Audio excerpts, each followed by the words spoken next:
Les étudiants sont de retour dans les universités. Ça, c'est un milieu où l'intelligence artificielle est devenue omniprésente au cours des dernières années. Je suis allé rencontrer deux professeurs qui ont dû modifier leurs pratiques, changer leur façon de faire des évaluations.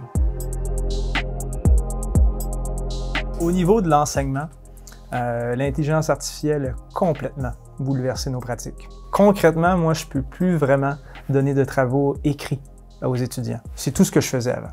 C'est tout ce que je faisais. Je donnais des travaux qui réalisaient à la maison. Il y a une dizaine d'années, ou en tout cas avant ChatGPT, ce que je constatais, c'était une différence au niveau des niveaux. C'est-à-dire qu'il y avait certaines copies très fortes, d'autres plus faibles. Et même les copies fortes, l'écriture était un peu maladroite. Ce qui est normal. Au premier cycle à l'université, c'est tout à fait normal d'avoir une écriture un petit peu maladroite. Là, ce que je constate, c'est que de l'écriture maladroite, ça a disparu. Donc, est-ce que c'est si facile que ça de faire ces travaux universitaires avec ChatGPT ou avec d'autres outils d'intelligence artificielle? Gabriel Arsenault m'a envoyé un exemple, un travail qu'il a donné à ses étudiants l'année passée. En gros, c'était de lire deux textes du philosophe grec Platon et d'écrire 2000 mots sur comment ce penseur-là voyait les rapports entre les hommes et les femmes. Donc, on va faire le test avec ChatGPT. J'ai fait aucun changement et on va voir qu'est-ce que ça donne.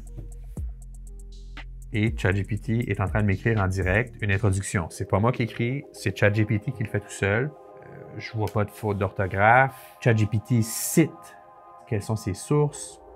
Ça semble utiliser des mots et des concepts quand même assez poussés. Donc, c'est ce que Gabriel Arsenault veut dire quand il dit que ChatGPT, ça permet de créer des textes à peu près parfaits, avec une réflexion poussée, et c'est facile.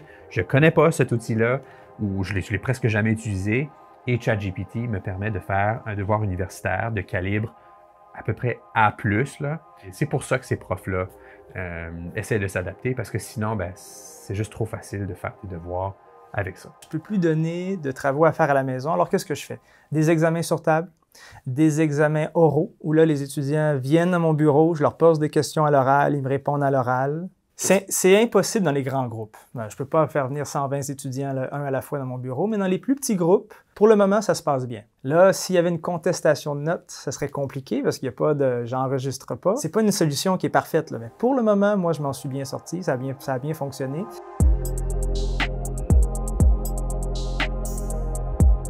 Dans les dernières années, ça a augmenté d'une manière assez exponentielle, là, je dois dire. Là. La première chose qui est la plus simple à faire, c'est de ramener un peu les travaux, les examens en classe, papier, crayon et tout ça. Ce qui, au début, était un peu étrange parce que c'est comme si on faisait un pas en arrière. Hein. Pendant longtemps, on faisait faire nos rédactions sur le papier. On a finalement transféré à Word et là, on retourne sur papier.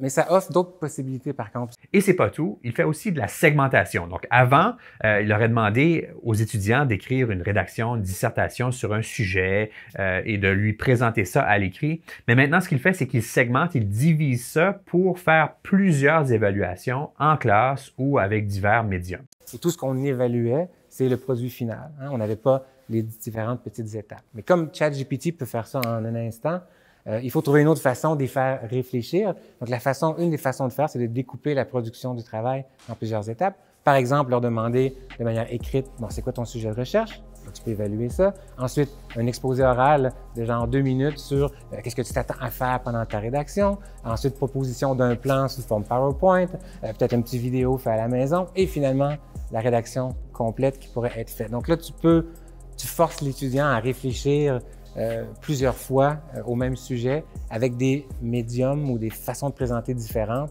ce qui les force à réfléchir ou recontextualiser ce qu'ils ont à faire. Ces deux professeurs sont évidemment pas les seuls à devoir réfléchir, à s'adapter, à essayer des nouvelles méthodes ou à ramener des bonnes vieilles méthodes pour gérer, pour encadrer l'intelligence artificielle. La réflexion, elle se poursuit à l'Université de Moncton et un peu partout dans le milieu universitaire. Moi, c'est plus pour simplifier des questions, surtout quand c'est comme beaucoup de paragraphes, puis plus du français difficile à comprendre. J'utilise pour simplifier puis comprendre mieux. En fait, j'utilise l'intelligence artificielle pour expliquer plus en détail les PowerPoint des professeurs. Parce que ça facilite la tâche. Comme avoir un grand fichier qui est long à écrire, c'est plus facile d'avoir l'intelligence artificielle à mettre des points pour après réécrire un fichier plus facilement. Donc je trouve que c'est assez complet en général. Après, le biais, ça serait de faire des dissertations à la base que de l'intelligence artificielle, ça serait dangereux, quoi. Au lieu de nous interdire de l'utiliser, j'espère juste qu'on va bien nous encadrer afin de l'utiliser vraiment comme il le faut, en fait. Et que j'espère que l'intelligence artificielle va encore plus se développer pour devenir plus intelligent. On l'entend, l'intelligence artificielle vient profondément changer les façons de faire à l'université, autant chez les professeurs que chez les étudiants. J'en parle ce soir avec le professeur titulaire en technologie éducative à l'Université Laval, Didier Paclin. Bonsoir, merci d'être avec nous. Bonsoir, merci beaucoup pour l'invitation. Vous conduisez des études et des recherches sur les transformations des pratiques d'enseignement et d'apprentissage dans un contexte numérique depuis une trentaine d'années. Alors, je suis sûre que vous en avez long à dire sur le sujet.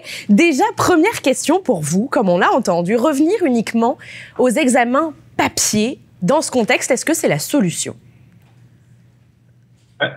Ça peut être une solution temporaire de façon à se donner le temps de trouver d'autres manières d'évaluer. Parce qu'au fond, ce à quoi nous amène à penser ces outils-là, c'est qu'est-ce que l'évaluation et l'impact et le rôle de l'évaluation. On peut pas critiquer quelqu'un qui va utiliser un outil pour lui permettre d'atteindre une note parce que c'est ce type de performance qui est attendu. Juste pour faire court, c'est dire que l'un des enjeux aujourd'hui, c'est la révision, comment dire, des modes d'évaluation, c'est une chose, mais aussi de qu'est-ce qu'apprendre à l'université. Et donc, selon vous, il faudrait changer un peu le prisme de comment on conçoit même les évaluations dans le cadre universitaire? Je pense qu'il faudrait à la fois qu'il y ait un enjeu qui est sur l'évolution de la conception des évaluations et sur plus globalement qu'est-ce que enseigner et apprendre aujourd'hui dans un contexte dans lequel on mobilise de plus en plus d'outils externes aux individus humains. C'est pas récent en soi. Il était fait mention de Platon tout à l'heure et Platon dans Phèdre rappelle le fait qu'au moment de l'apparition de l'écriture, je veux dire, l'émoi qui a été suscité par l'écriture, c'est exactement la même chose qui est aujourd'hui partagée et enchérie par les médias sociaux. Puis voilà, on l'avait vu aussi notamment avec l'arrivée aussi d'Internet et de simplement pouvoir faire des recherches sur Google qui a bouleversé une première fois peut-être aussi l'enseignement universitaire. On entendait à la fin cet étudiant dire « J'espère qu'on sera mieux encadré ».